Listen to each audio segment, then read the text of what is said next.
What's all this racket then? Why, it's Sonic Malarkey, music and mayhem from The Rock, with your favorite homegrown musical luminaries, Don Anonymous and Susie Wilbur. And little old me, Raven Dave Conley.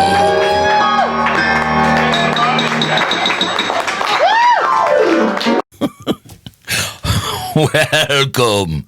Well, how you guys doing? Not too bad. Great. Well, I'm thinking here that, this Only Murders in the Building podcast thing I keep hearing about, I think is pretty successful. So I think what we need to do, we need to add a little mystery. So I want you guys to take a look at this, okay? Tonight, the season premiere of Unsolved Mysteries. Whatever happened to Scorgie's? In the 1980s, Rolling Stone magazine called Scorgie's one of the top 100 music clubs in the country. National acts like the Ramones, the Bangles, the Go-Go's, and 10,000 Maniacs played there. Don Scorgie, a native Irishman, converted the old plumbing warehouse into a live music venue in 1979. He originally booked everything from blues to rock, but Scorgie soon became a haven for an alternative kind of music known as punk rock. According to writer Frank DeBlaze, it was an era when new wave was still new. Punks couldn't get a gig, and kids who could legally drink at 18 were hungry for live music. Scorgie's fed that hunger. Scorgie's not only booked some now legendary acts, he also gave a venue to up-and-coming local bands like the Colorblind James Experience and Personal Effects. Bands other clubs turned down. It's safe to say that 1979 to 1987 was the Scorgie's era. According to writer Alan Morrell, the club had a scruffy edge that led to plenty of tales of ribaldry. Then on August 25th, 1985, Ribald Rosie was abducted for... Who says it? But who writes this? Where are ye old England? I need a doctor.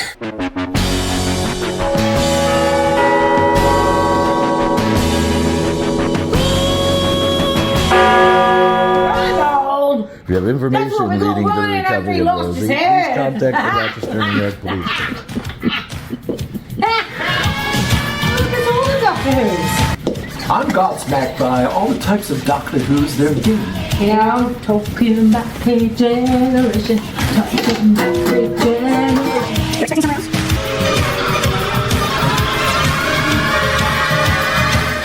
Yeah, I don't think they're changing anything else. Maybe it'll be Chinese. Maybe we can get some dance over here. But it's a bit dodgy, this process. Where we go?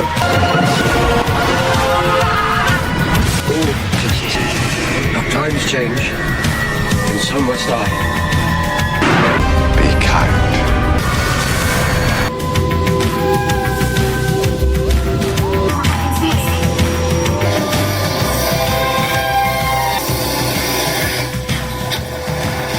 It feels different this time.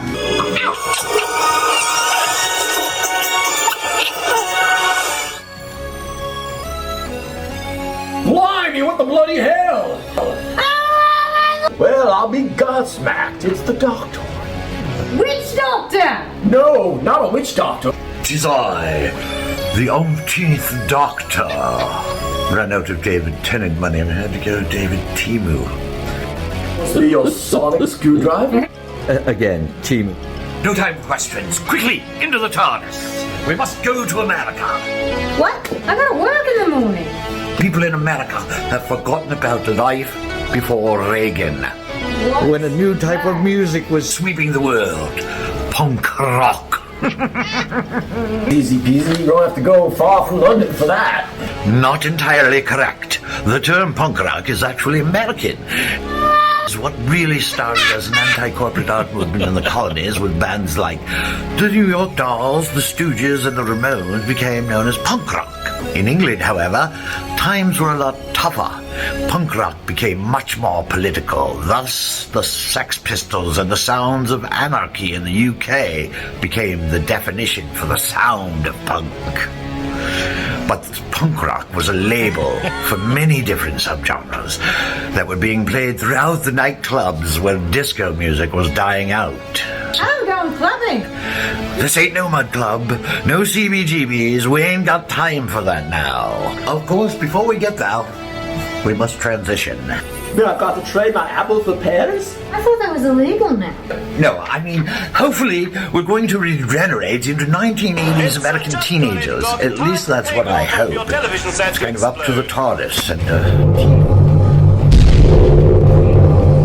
But I must warn you, we're going back to a time before political correctness, when rock and roll and misogyny went together like tea and crumpets.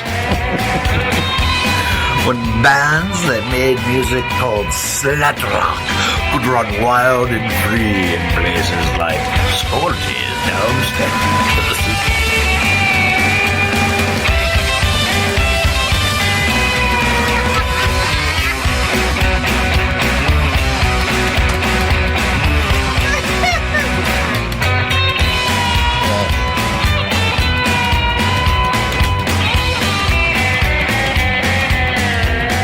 Strange things are afoot at the Circle K. Guys, are really us. What number are we thinking of? 69, dude! We're going to Scorgie's. Most bodacious. Be careful, boys. I'm the doctor now. Not bad. Hey, how come my sonic screwdriver is smaller than yours? Don't worry, it's bigger on the inside. Yeah, right. That was the Mighty Malarkey Art Players with their production of Ode to the Unknown Doctor. Quite dodgy indeed. Yes, this has been Bad Green Screen Theater. So bad you don't want to watch it. Oh, no, it was horrible, wasn't it? It was horrible. So choppy. It was quite ridiculous. Oh, my God. My computer was dying. I had to keep going back. It was 4 steps back to get 2 steps forward. My computer was dying, and I was going crazy. So I just went with that. And I know a lot of people are asking, why who? Why who? Why what? Because Doctor Who is punk rock. That might be controversial, but just ask Peter Capaldi. I was just going to say, ask he Peter is the Capaldi. punk rock doctor. Can we hear why who? Slinging rock doctor. Let's see why who. Yeah, I think that's a good description. I think he's quite he's fierce and passionate and a bit of a rebel, and and that sort of punk rock also exploded at a time when I was at art school, so it was part of my life. So it's sort of that ethos of just doing stuff, whether or not you're particularly good at it or not. I sort of carry with me. So that's a nice description.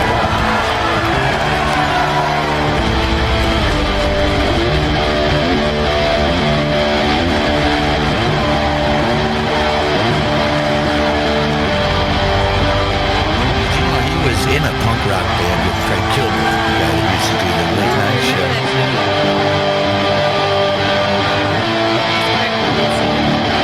No, he was the drummer. There's a story I found. Stupid name. Yeah, he was. He was in art school. He was trying to be autistic, I guess. He's a sensitive artist. No, just He was like to boomerang. add that real ties tied like bow ties and riverboat gambler hats are cool.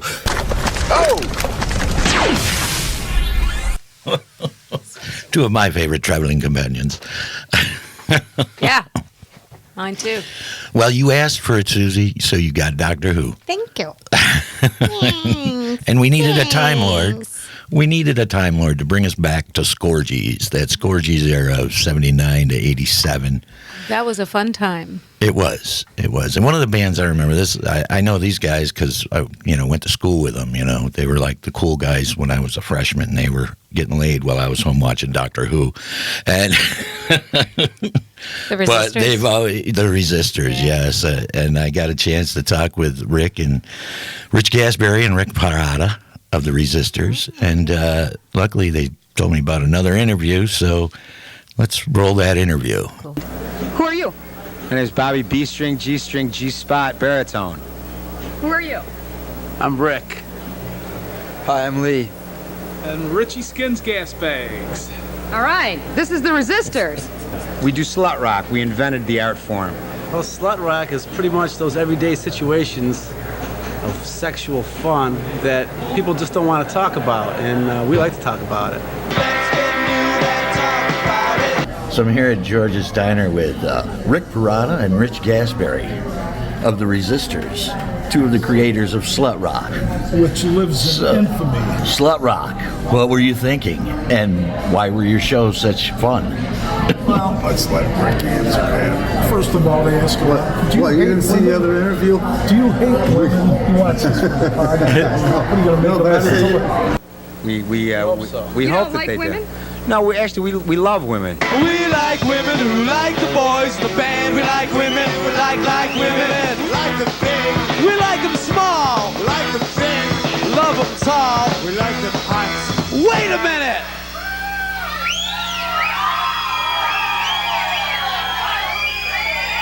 I like them when they got... What do you think about their music? Do you think it's feminist? No, you just can't think of it like feminist. You just gotta lay back, have a great time. You can't take it personally, I think. Right. What's your favorite Resistors tune? All you wanna do is read me when you see me. I get it up and then I get them down. We're in the backseat. So not all women hate around when I'm going down. East Rochester? And why'd you come down here tonight? Because I like the Resistors. What's your favorite Resistors song? I woke up in bed with my best friend's mom. Where you from? Rochester? Penfield. Penfield? Yeah. And why did you come down here tonight? Because I love them. What's your favorite song? Bend over. Bend over. I think I know you. Definitely. I remember the first review I read in Democrat and Chronicle about you guys. It said feminists may want to reserve a special circle in hell for the Resistor. We'll meet up with them soon. I thought it was great fun. It was great. Can't remember how many times I've said bend over, I think I know you. We just tell it like it is, basically, in song form. We're basic pigs. Basically, we're a bunch of pigs. Girls like our songs, they'll probably like us, and it's kind of a way to weed out the prudes. You slimy rag, bend over.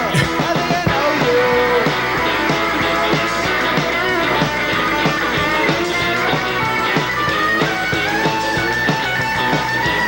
Hey, sweet thing, bend over. I think I know you. I'm the producer of this band. I think they're a bunch of sick perverts. And I think the world has to see this. You understand what I'm saying? How could I resist her? She's a little sister. How could I resist her? She's a little sister. Rick, what's your favorite song? Well, I'm torn between The Pigs in Heat, I Like Her Ass, and The classic Too Many Dykes. And the classic Too Many Dykes, which is already on our first EP, Slut Rock.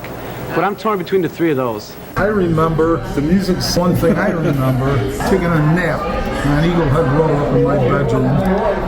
About 3 in the afternoon, all of a sudden I feel a presence in the room. I open my eyes, there's Rick Parada standing at the foot of my bed. Hey, Bags, you're in a band.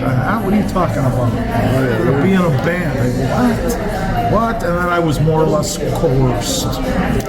Oh yeah, he had to pull his arms out, just to get him to play. He extorted me when I was a little boy. We had to give him, beg him to have the best time of his life. I know. Yeah, well, you're more of a jazz Steely Dan kind of guy, huh?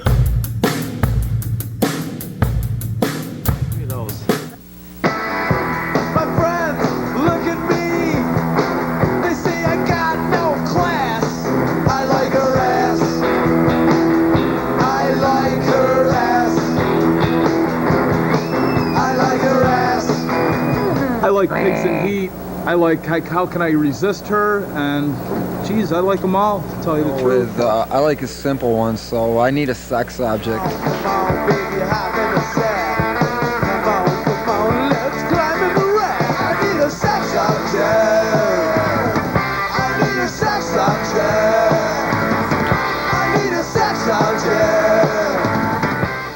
Must have been great to have a place like Scorgie. I remember upstairs, Scorgie had like peanut machines, or he had something in machines, walnuts, or he had something in a freaking whole bunch of machines and stuff up. Were you there when Elvis Costello got thrown out?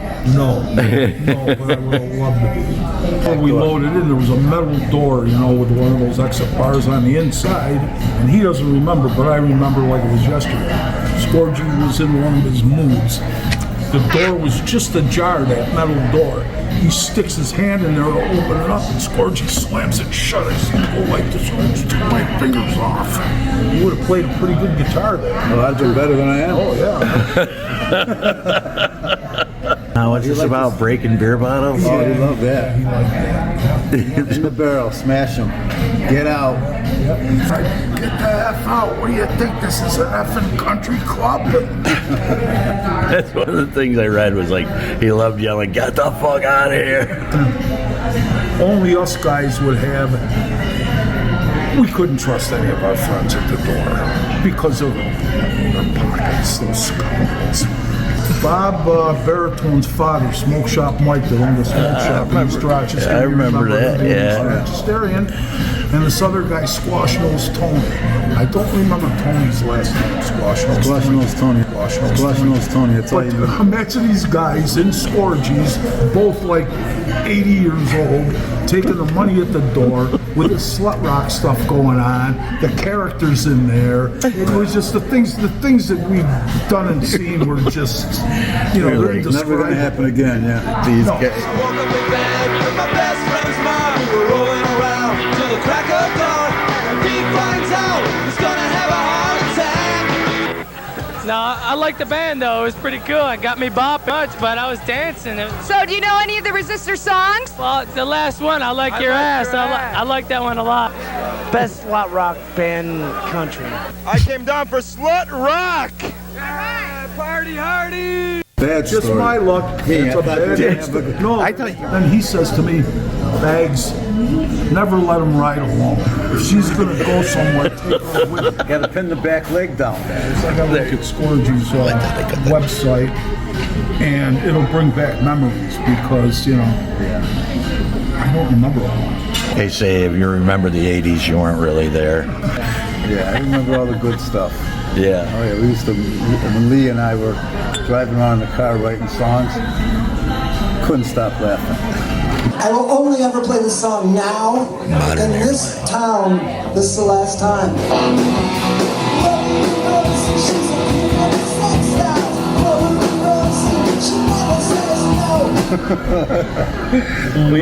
He'd come over, Lee, you know, he was struggling. He was a young kid, he was working. Easy Eddies. Over to practice, Bob, anything to eat. I'll tell you, Lee was a good kid. He was a talented. Yeah, he was good. He was a good mix. Music that he wrote, he was good. Yeah. And then Bob, one time he used to play, what's that Who song we covered? My Generation. My Generation. Oh, there's a bass break in there, right? It's supposed to go doom doom doom doom doom doom doom crack. Every time he'd screw it up, right? One time he got it right, I lost track. Because he got it right. Guess it's war stories. Well, you know, we're known for our love songs and ballads. Yeah, but like Bend Over, I Think I Know You, and What was the one? That's a tender love song. That's the one I wrote some line for one. I've been looking at her through Jim Beam's eyes. Then I wake up and I that realize wasn't your line. Your line that was my line.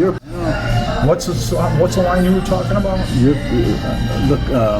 She's a gooseneck purper, thought was real fine. Remember that? Yeah, that's the chubby one, right? Yeah. He was going out with this girl, Lisa, and that's where I got perping from. He goes, "Why Lisa, you perping slut?" That's where I got it. But everything comes from someplace. Oh, yeah. Everything comes from someplace. You ever going to try and do a reunion or anything? You never know. You never know. Yeah, but I remember the music scene will never be the same. No. For one reason. Drinking age went up to 21. It took out 16, 17, 18, 19, and 20-year-olds. I remember. They used to go to Scorgie's. But there was, some of those girls got in 16, 17 easily. Yeah, they matured faster. We didn't mind either. Joe Parabano. Hey, Gas. What's the name of your combo? The Resistors. What? The Dirty Sisters? When did we start? 83 was it? 81. 81. 81 to 90. 81 to 89, really. I remember when we were young, we could. Remember this thing here? Yes, I remember that. On there. I don't know what that is. That was that record ratings. Chipper Gore. Yeah, Chipper Gore. Yeah. And they were just actually helping them sell records. I don't know. When you see that sticker, it was like that just helped sell records. Yeah, we sold the first one out. The second one, we only had one gig, and then Bobby B sat back in the chair, and that was the last time he played this bass. That was at German House. Yeah. And we got a little wiped out, and then he never picked it up again. Wow. Yeah. Record release party for the second record. Yeah. I remember I sit with him in church. I was getting interviewed by a Democrat, and they said, my last part of the interview, it said, and not everything we do is slut rock either. And besides, he adds, my mother loves it. Mr. Fittipaldi, a professor, John, he'd hire me, right? The most happiest moment of my life is I couldn't bring my mother to this. You can't bring an old lady to those bars to begin with. Or Ramon Santiago. That's I was so happy because in those musicals, my mother got to see me play. You know what I mean? Over here, what are you going to do? Bring your mother to Scorgie's and let her hear all that swearing and everything else?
Sex Doll.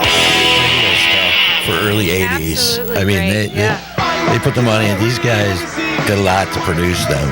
The Filiaccis. Must have given a lot of blowjobs. I have no idea, but to be young, dumb, and full of cum again. Yeah. Right there. Oh, you were young, dumb, and full of cum? At one time I was. It's withered now, but... It's a good picture of Mike there. Mohawk Mike there. That must have been at Idols, right? Yeah. Well, they played at Scorgie's a few times, though. I love these comments here, the description and the comments of the video. That's my dad. So if you were conceived as the result of a Resistor show, you're a blessing. I saw them at Scorgie's many times. Is this concerning to anyone? No. Probably Those should. were the days. Those Yeah, were so the days. it was the days. It'd probably be more concerning if they were still playing at their age. Not so much daily sexual situations anymore. Why? Andy Summers is 82. And I didn't realize he was so much older than Sting, and they just did reworked Murder by Numbers. It's my mom's age. But well, we might want to Google, the slut rock genre and see how many bands we come up with. Because I thought it was amusing that one guy said that is his favorite slut rock band. And well, this was I've never heard of another slut rock band before. Have you? That's because they're the best damn slut rock band in the country.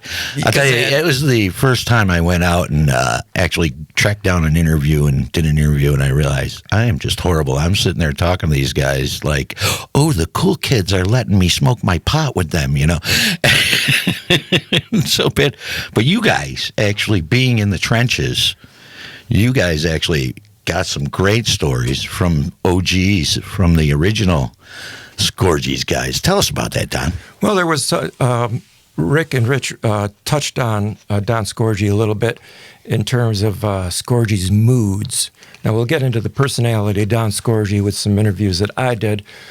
And noticed some... going back to the late 80s, I just missed the Scorgie's thing because when I moved into the city in 87, I moved to Monroe Avenue, and Scorgie's had closed, and one of the clubs that sort of filled that void was Jazzberries on Monroe Avenue. And that was the first place I saw a guy by the name of Joff Wilson. He was a band called The Fugitives, and they had opened for... the great punk rock band from Long Island, the Ramones. And I also saw Colorblind James at Jazzberries the first time I saw them there. So it turns out that Joff was had a band called the Bowery Boys in the late 70s, and he was one of the first bands to play there. So I interviewed him, and I also interviewed the great guitarist Steve Lyons, who was also in the band that played Scorgie's first, King Juke, that the Bowery Boys opened for.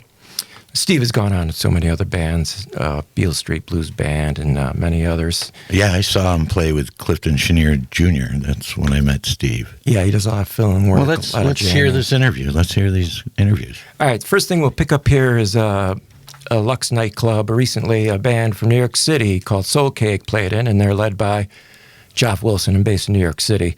So that's where we start our interviews, and then we get to Danny Deutsch, who is the owner of Abilene, who was who was a bartender and promoter at Scorgie's. So that's the song. People look at me and say, what a shame. Walking down the street like a hurricane. I haven't met a one more like that. But I got a lover with no money back. She's my best kept secret. My best kept secret. My best kept secret. Anyone's more, the better for me, yeah.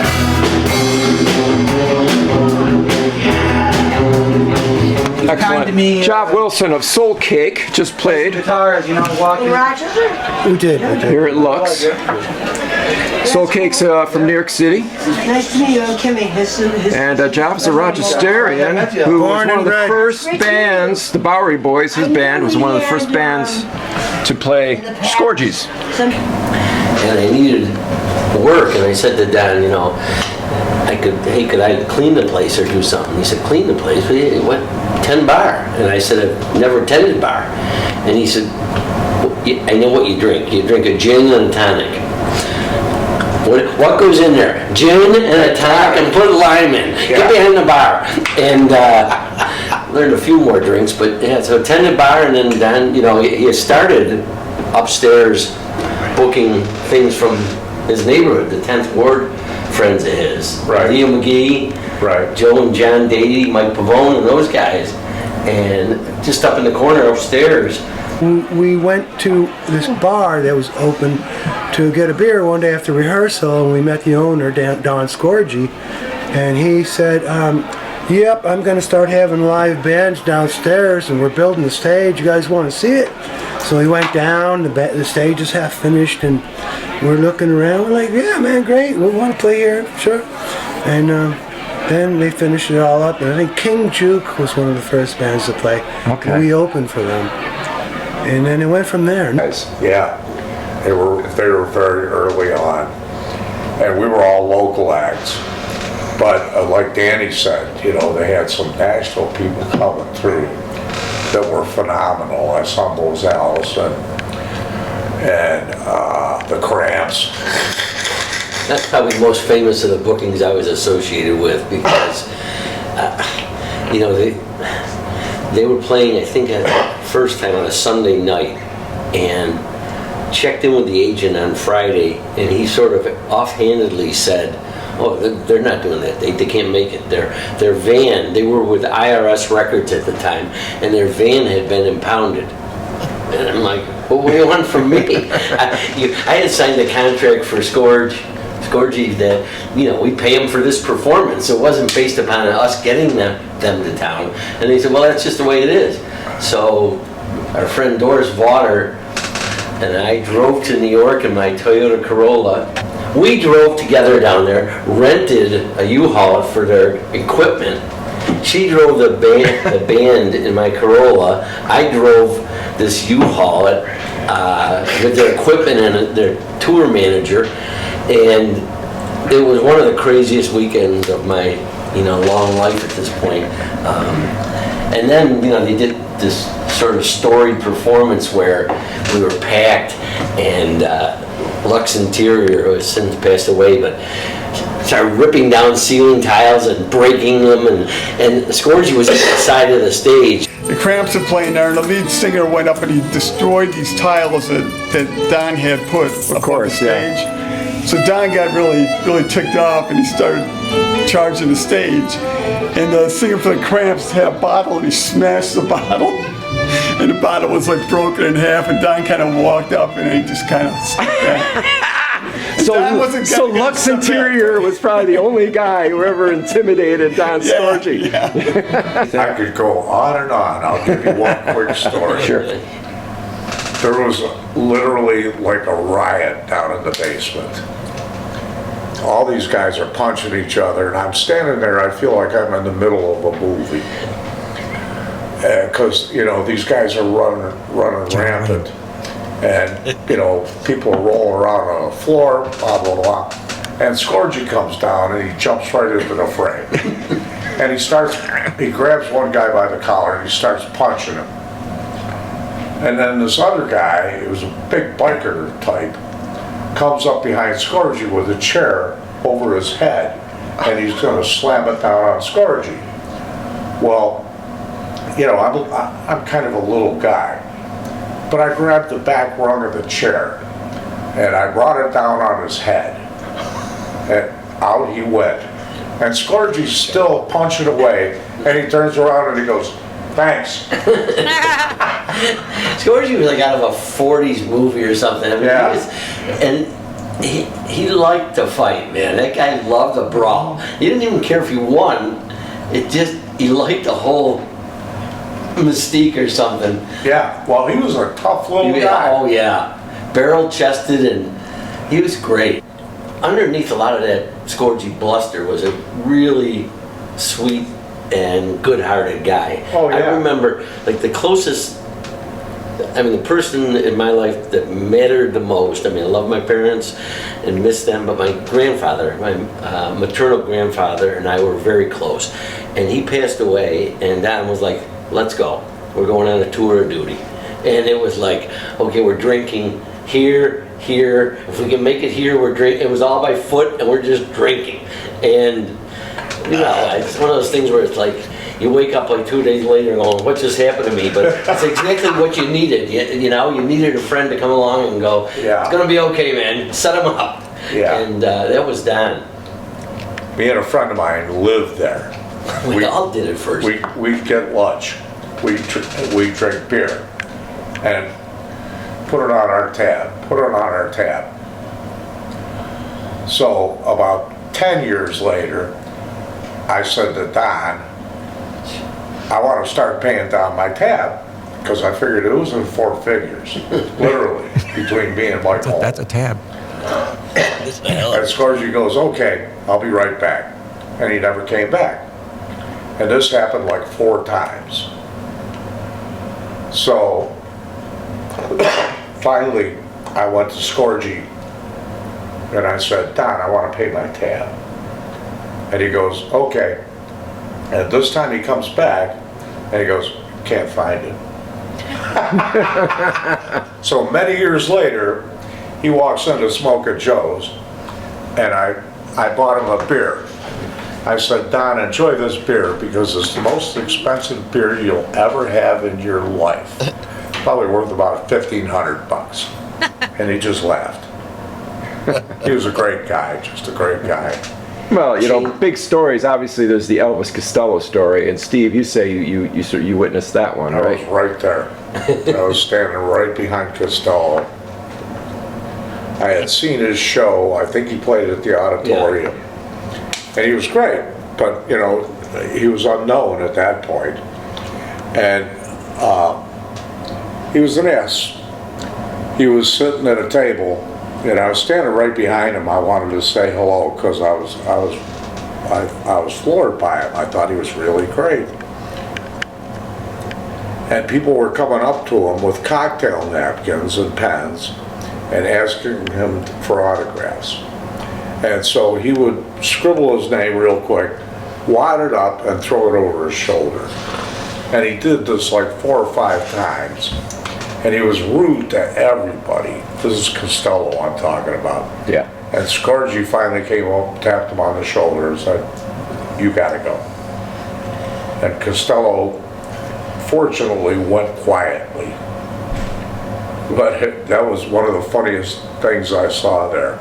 Well, I saw a lot of funny things. Oh my God. Holy moly.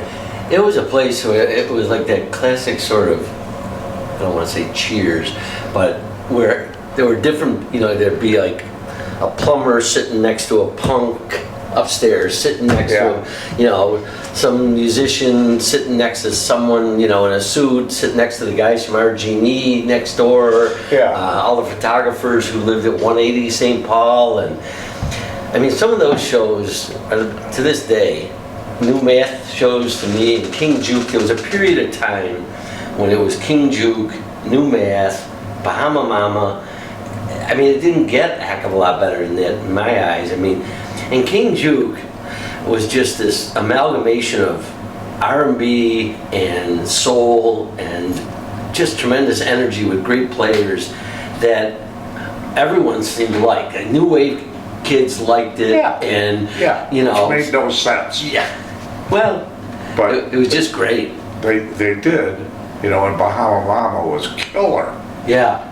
The first time I saw them, I was like, holy shit, these guys are really, really good. Ron Stackman, who I'm still great friends with, he was basically the leader. He had a great voice, mostly played keyboards back in those days. Yeah, there was just a lot. I mean, things were different. The drinking age was 18, which meant people were in these bars at 16. Yeah. Another thing is, I'm thinking of Scorgie's that was so great in those days. We had the coolest jukebox. Oh yeah. Ever, man.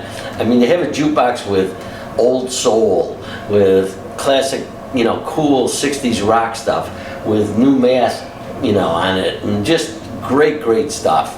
You want to hear a Scorgie story? Yep. One time, Marianne Faithfull was playing there. Marianne Faithfull. And she wouldn't come in the club. She just stayed on her tour bus. Yep.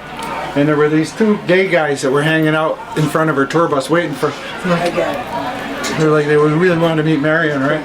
So I was standing there, and she came out of the bus, and the two gay guys were like, "Oh Marion, we love you, we love you." They're like, but I looked at her face, and she looked like she was like 110 years old. She was pretty gaunt looking. I was there for that show. She looked really ancient, like an unwrapped mummy. She did that song "Broken." But she sounded great though. Yeah, and all that stuff. I'm Joff's sister, Kim. My little sister, Kimberly. We used to go to Scorgie's. It was the coolest place because it was like a New York City underground, grab a comfortable place, right? You went down, you went in, you went downstairs, whatever. Friend of mine, Guy, we used to pretend we were talent scouts. Guy Salamat, the photographer guy? Yeah. Yes. I love this We used to woman. pretend we were talent scouts and we used to go around to the crowd and ask them what they thought about the band. Get feedback. And I'll never forget when Joff used to hear the coolest bands, and like he heard the Go-Go's live before they were famous. Fucking great. And he bought me an underground album. And he said, "This is a great." He said he was so impressed with the drummer. He said, "You got to hear this album." And of course, I fell in love with it. We went into Scorgie's, and there were like 4 other guys in Scorgie's, and they happened to be the Stray Cats and their English roadie, and they were playing at the Auditorium Theater the next night. So we got chatting with them, and Brian Setzer says, "Hey, this place is dead. Do you know any place else we can go to?" And I said, "Yeah, let's jump in the car, in my car." And the Cliches, don't say I never did anything for you, Cliches. I took him out. Just had a reunion. I took him out to see the Cliches at Casablanca out in Henrietta. Right. And then on the way back in, we were driving back in. Joff says, "Look, we can't. My friend Rosie lives here on Goodman Street. We can't drive by her house. You're her favorite band." So we pulled into Rosie's driveway, and it was summertime, so her window was open. And Joff jumps up on her window and yells into her window, "Hey, Rosie, wake up! I got the Stray Cats in the alley." Shut the back door. And she says, "Oh, Joff, get out of here. She's sleeping." He says, "No, really, I got the Stray Cats out here in the alley." So she opens up the door, and the guys from the Stray Cats walk into the apartment for real. And so yeah, that's another one of my Scorgie stories. Sort of another infamous night where Scorgie, who liked to get in a brawl or two, got in a little bit of fisticuffs with Armin Shawbrook, and do you know what it was about? I don't remember. Those days are cloudy. Yeah. I mean, last Thursday's cloudy to me, but you're talking about 78, 79, 80. They're really Armin cloudy. used to go out back then, huh? But I remember being at the bottom of the stairs where someone would be sitting collecting money, and it was argument about something. And I don't know who was in the right or who was in the wrong, but next thing you know, they're throwing blows. And I just remember Scorgie just thinking, "Hey, that guy's pretty fucking cool." Remember that night we got fired? Well, you guys did? Us. Oh. You and me and Schaefer. We were down in the basement smoking a joint. It was like 3 in the morning. And Scorgie comes storming in, and he's pissed. He's pissed. And he goes to you, "You're fired." And he goes to Schaefer, "You're fired." And he goes to me, "You'll never work here again." And the next day, you guys were back to work. Yeah. And Scorgie called me and he goes, "I got some dates for you." Well, Scorgie was so funny, and you can attest to this, Steve. You know, we'd be packed in there, or this after I left too, it'd be packed like on a Friday night, and you know the bar would be going till 2, drinks are being served, and if Scorgie was in a mood or something, at like 5 after 2. Turn the lights full bore up and his chest would expand like a robin or something. And get the fuck out! Scorgie, we just served everybody like one last round. Get the fuck away from me! Get the fuck out of here! Just, oh man, he was and is an original. We know somebody else who got fired from Scorgie's, don't we? Yeah, what was that all about? Oh, you were one of those underage girls sneaking in, weren't Yes, I was. I was working with this girl, Sky, at the Strathallan, and she got me a job at Scorgie's. I was a homeless runaway at the time, a little punk rock bitch. And Scorgie was like, yeah, I'll give you a job as long as you know how to make mac salad. So, As long as you know so how he to has me make fill out the mac salad. paperwork, and I'm like, oh shit, I gotta keep my real age. So I wrote my date of my name wrong. Well, how So, like, old were you then? Oh, I was 19. And they had the raised the drinking age to just 21. turned 18 I remember to that. 19. I was like slid under. They raised And it I like a was year every year. So pissed off. And then he finds out, like 6 months later, he finds out, he goes, hey, you little shit.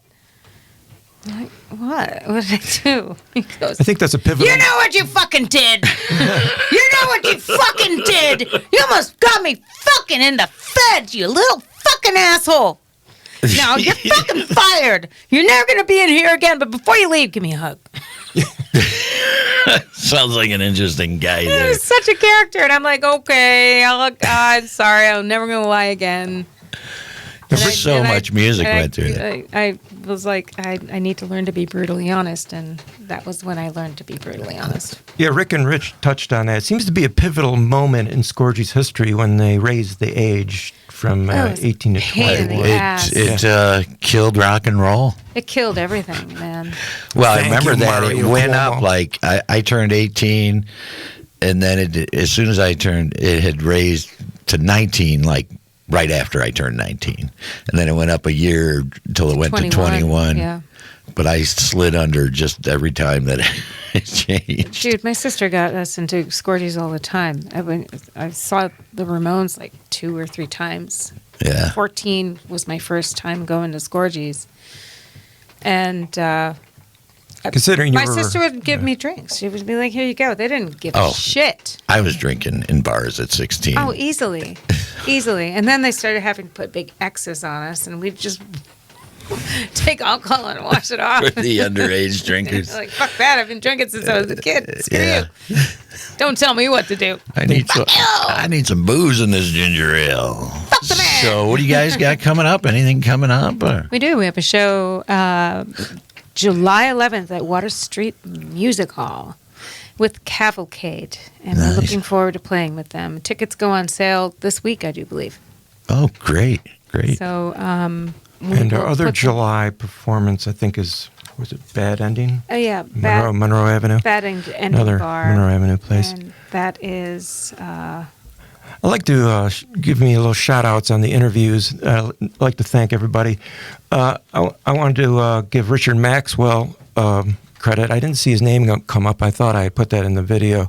He's the guy that had the cap on who talked about Marianne Faithfull and the Stray Cats, meeting Stray Cats there. Yeah. That's his name. That's Richard Maxwell. Big Daddy Rich! He's a guitarist also. Now, is he with the Soul Cake? Or? No. He goes back with Joff many years, like a lot of us do.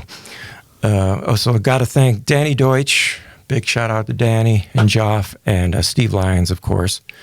And Bill Lambert, who has his own band, Woody Dodge, and Joff's sister Kim, who you saw there, who was introduced. She's great. Yeah, we're talent agents. I can picture that in Scorgie's downstairs. Yeah, and a big thank you to Rick Parada and Rich Gasberry too for taking the time out to do this interview and letting us use the video from the other interview. Your birthday is when we play Bad Bad Ending. Oh, right. July 19th. July 19th. Oh. Yeah, Resistors, man. I was in Florida a lot, and I was too drunk to notice bands at the time. So I'm sorry I missed you guys, but I would have been your biggest fan. Definitely. They were the suburban guys. Rick there was the little junior mafia there with the squash nose pony. Come on, where you going with this? What do you mean? This is back when the Ace de Rochester. Whatever. This is back when Ace de Rochester was a big thing. With a lot of bands we didn't get to touch on, a lot of things, like Where is Don Scorgie now? He's still alive, living in Florida, from what I hear. Yeah. We had any reports on we need another unsolved mystery. Where's Don Scorgie now? Scorgie now. Well, I hope he's enjoying his retirement. And I put together a little montage of some bands that we didn't get a chance to hear from in music. Yeah. So let's go out with that. And what about Squash Nose Tony? What do you think? Squash Nose Tony's sleeping with the fishies by now. Squash Nose Tony ain't around no more. He was like 80. He was like 80 in the 80s. Yeah. Well, you know, East Day Rochester, our homeboys, you know. So, let's play the closing montage as we go out, as we conclude another broadcast day here high above the basement studio of Rock Vox Studio. I can't talk. Rock Vox Studios, the place to go if you want to get your voice on record. If you want to get something on the record, come here and record it. I'm telling you, Scott's great. They're very cool people here. Yes, thank you too, Scott. So...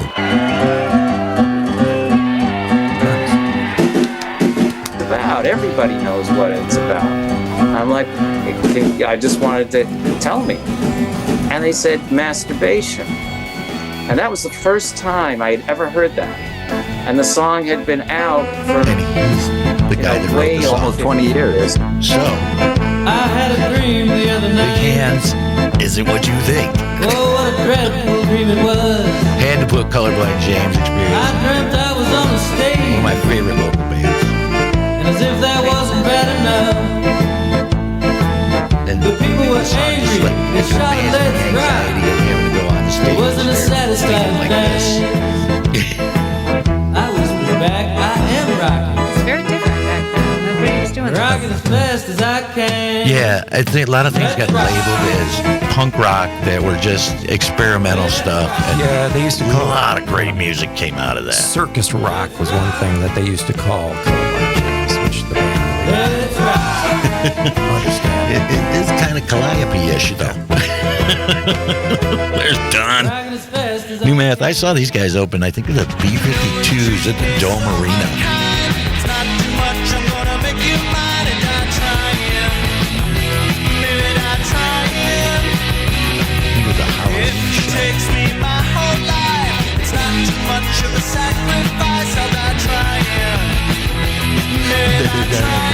Now here's like the power pop. Second Paul, great.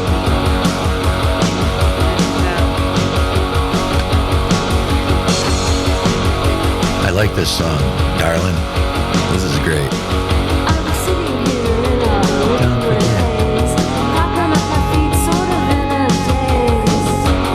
I've never seen this video before. That's Scorgie's too. Fine, good, fine. When I show up, the Goo-Goo Mob. Well, come on, little mama, let's tear this damn place up. He's a scary dude, though, especially in those pants. Let's go. Let's rock. Let's rock. Let's rock. Not all these people are dead. Rocking as fast as I can. Are still alive and kicking. Chuck Vanelli left too soon. Yeah. I worked that light box for Blast Paris when we opened the Tasmania. There's Elvis. Didn't actually play there, but got kicked out. Nobody got kicked out, and that's the famous story. So, all right, as Bill and Ted would say, be excellent to each other. Party on, dude. Party on! Be excellent.